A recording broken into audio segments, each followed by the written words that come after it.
अस्सलाम वालेकुम फुटबॉलिस्तान इंटरनेशनल के नाज़रीन। ड्रेसिंग रूम में हम लोग एक बार फिर हाजिर हैं। आज हम ड्रेसिंग रूम में इकराम के पास जाने से कबल पुराना गोलीमार में होने वाले जश्न के हवाले से बात करेंगे। पुराना गोलीमार के नौजवानों ने अपनी मदद आपके तहत एक फैन जोन का एहतमाम किया है, जहाँ वाइड स्क्रीन नस्ब किया जाएगा। इस वाइड स्क्रीन के ज़रिए आलमी कप के तमाम वो मैचेस जो रात को दिखाए जाएंगे वो बराह रास्त नशर किए जाएंगे। इस हवाले से एक रैली का भी इत्माम किया। इस रैली के हवाले से मुज़म्मिल ने जो रिपोर्ट मुरतब की है वो रिपोर्ट पहले देखें। दोस्तों, ये आप सारा सेटअप देख रहे हो, ये माशाल्लाह से ओल्ड गोलीमार पे ये पूरा स्क्रीनिंग का फुटबॉल जो फीफा वर्ल्ड कप हो रहा है उसके स्क्रीनिंग का पूरा सेटअप ऑर्गेनाइज़ किया गया है। और इस ऑर्गेनाइज के अंदर हमारी ये सारी टीम माशाल्लाह से सब भरपूर सब ने साथ दिया है। अच्छा, मैं शुक्रगुज़ार हूँ कनेक्ट कम्युनिकेशन, dudia.com, balochgt.com, इन्होंने हमें स्पॉन्सर किया और मैं तहे दिल से शुक्रगुज़ार हूँ ताज शाह मीर साहब का, जिन्होंने हमें ये प्लॉट प्रोवाइड किया।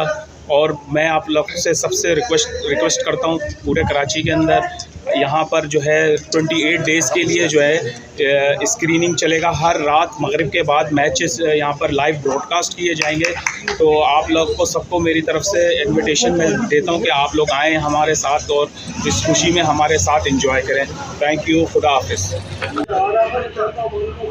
पुराना गोलीमार के सारे शायकीन आज खुश हैं क्योंकि कल जो है कतर का वर्ल्ड कप स्टार्ट हो रहा है और गोलीमार वाले सारे हम लोगों ने ये सजाया है। तो हमारी टीम है ब्राज़ील जीते।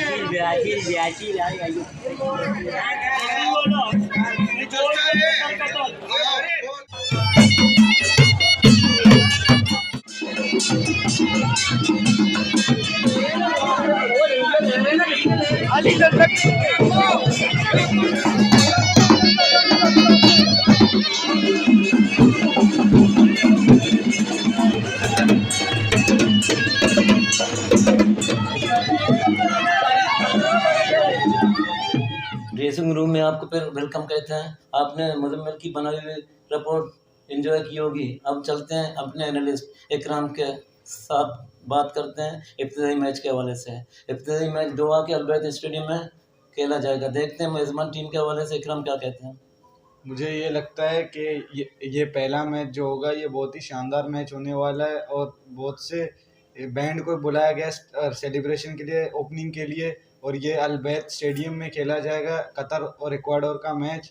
तो मुझे लगता है कि ये मैच इक्वाडोर ही जीतेगा क्योंकि कतर अभी वो सब की टीम नहीं है, वो होस्ट करिए इसलिए वो इस टूर्नामेंट में, वरना उनका कोई चांस नहीं बनता इस टूर्नामेंट में खेलने का। और हम लोग के इलाके में भी स्क्रीनिंग हुई है, जो गरीब लोग हैं वो देख सकें इस मैच को।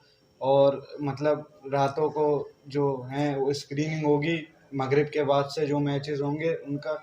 ओरिजिनली ये मैच प्लान था 21 तारीख को, लेकिन फ़ैन के फरमाइश के ऊपर इन लोगों ने इस मैच को पहले कर दिया एक दिन। 20 तारीख को जो इतवार का दिन होगा ये मैच खेला जाएगा 9 बजे रात को। बहुत ही एक्साइटिंग मैच होगा और हम भी बहुत एक्साइटेड हैं इस मैच के लिए। इकराम, आपके ख्याल में सहराई इलाके के गर्म माहौल में खेले जाने वाले इस आलमी कप का असरात ठंडे मुल्क के खिलाड़ियों पर कैसे पड़ेंगे? ये इन लोगों ने ये वर्ल्ड कप इसी वजह से पोस्टपोन किया था नवंबर में, क्योंकि कतर में जून जुलाई में सख्त शदीद गर्मी होती है। तो मुझे ये लगता है प्लेयर को ट्रेनिंग करने में थोड़ी तकलीफ़ हो सकती है, कुछ इंजरीज भी आ सकती हैं और उनको ये मौसम अडेप्ट करने में थोड़ा टाइम लग सकता है। और वैसे भी कुछ प्लेयर पहले से इंजर्ड हैं, तो वर्ल्ड कप का हाल बेहाल भी हो सकता है इस मौसम की वजह से। लेकिन मुझे लगता है कतर ने काफ़ी खर्चा किया है इन चीज़ों पर, तो वो शायद सही से ऑर्गेनाइज कर ले इस वर्ल्ड कप को। चले देखते हैं। नाज़रीन, कतर की गर्मी तो हमने देख ली। अब एक दिन वक्फे के बाद हम आएंगे अगले दिन के मैचेस के बारे में। हमारा प्लान ये भी है कि फैन जोन से बराह रास्त अपनी नशियात जारी करें या उसको रिकॉर्ड करके आपको दिखाएं। ये मालूमात आपको मिलती रहेंगी फुटबॉलिस्तान इंटरनेशनल के प्लेटफॉर्म पर।